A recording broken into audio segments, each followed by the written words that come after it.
today's Christmas spot, we're going to be having a look at the NECA Series 1 Gremlins figures.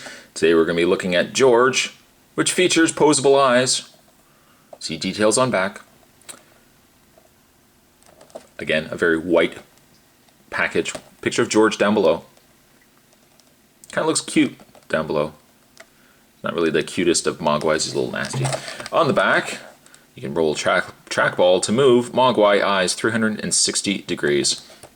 And there's a picture of George there as well. Down below, you can collect them all. Of Series 1, we had Gizmo, George, and Lenny. And down below, we had Taffy, Combat Gizmo, and Mohawk, part of Series 2. Or whatever series the next Mogwai installment will be. I know right now we've got a Gremlin wave that's out right now. Perhaps this will be Series 3, who knows. But collect them all, which likely I will be collecting, especially Combat Gizmo. This little paperclip bow and arrow. He's so cute. But this comes to us from NECA. Down below, product development, Randy Falk. Sculpt, Jason Fraley. Paint, John Warden and Jeffrey Trapp. Prototypes by Adam Smith. Packaging, Chris Longo. So you can thank Chris Longo for this packaging, whether you like it or perhaps do not like it. And photography is Steven Mazurek. Copyright Warner Brothers. What I'm going to do is I'm going to take a bit of a break. I'm going to get this opened up. And we are going to have a better look at George. There's more on the way, guys. More magic on the way. Stay tuned. Stay tuned. As with the other two Mogwais, George has a little pull tag on the back that is lodged into his trackball to prevent his eyes from moving. We'll just take this off. A lot easier to take off than it did with the Lenny. I like this one, I think, a lot more than I like the Lenny. The coloring certainly is a lot nicer. I like the gray. The gray is really, really nice. In fact, let's zoom in. I'll give you guys a better detail on the face. He's a miserable little guy. Kind of looks old, too. He's got a really old man mouth. You know, men, when they get old, they kind of get this little chin going on there. He's miserable. Those squinty eyes. But the coloring on George here is very nice. I like the black. The black really is nice. The white is really, really nice. And then we've got this nice gray. And then there's a couple of different layers of gray going on in there as well.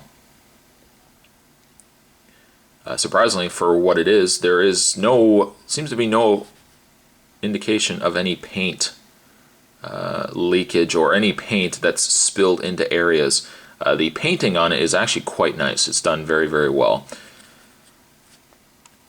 Now we zoom back here. George is a smaller Mogwai. In fact, let's bring in Gizmo here.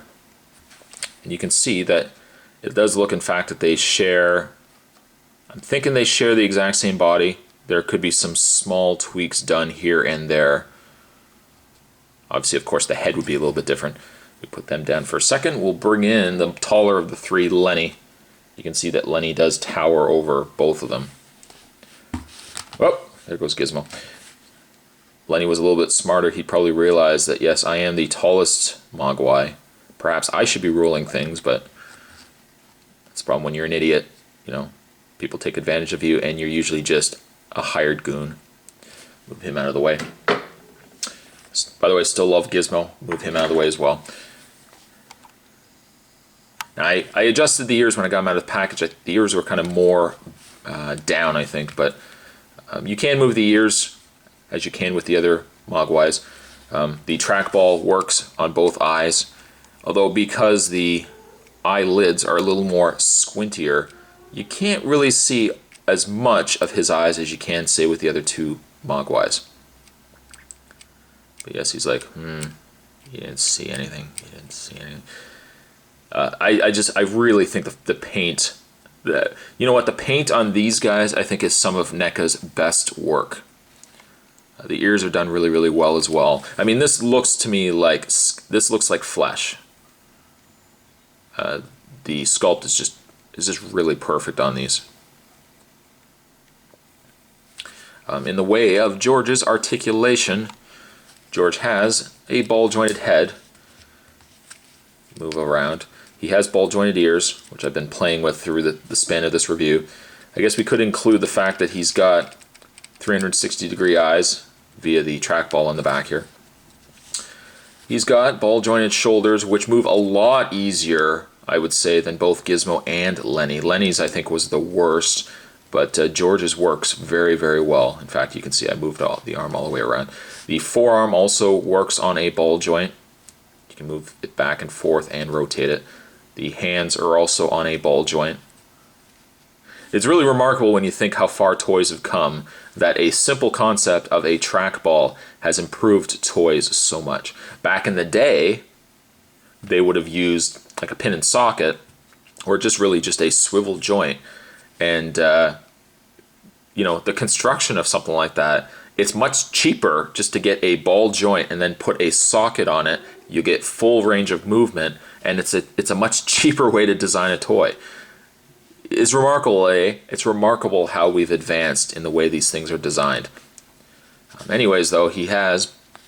Now, the legs are a little stiffer on this one. It does look like he's got a pin in his legs, so his legs will only move left and right. You can rotate them ever so slightly as well.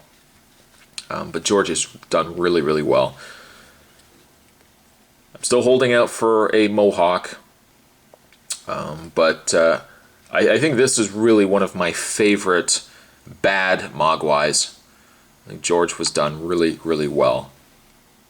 You definitely see he's thinking something. Anyways, George, I think in this, will get a very magical 9.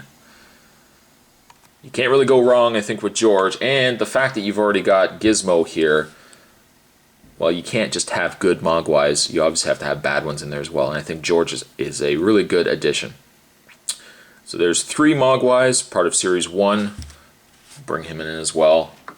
Overall, I've been very, very impressed with the work that NECA has done with all these Mogwais. I haven't picked up the Gremlins yet. I will eventually pick up the Gremlins, but I think I'm really liking the Mogwais. The Gremlins are obviously a little taller. They take up a lot more space, but for like little guys just to have sitting on your desk or on a shelf somewhere, these Mogwais are just fantastic. I'm gonna move these guys out of the way again. Today's Christmas spot, we were looking, I guess he was somewhat the leader. Today we were looking at George. A great sculpt, great paint, and a good example of why NECA seems to be king of the action figure lines right now. Thanks for watching, guys, as you always do. Stay tuned for more Christmas spots to come, and I will see you guys next time.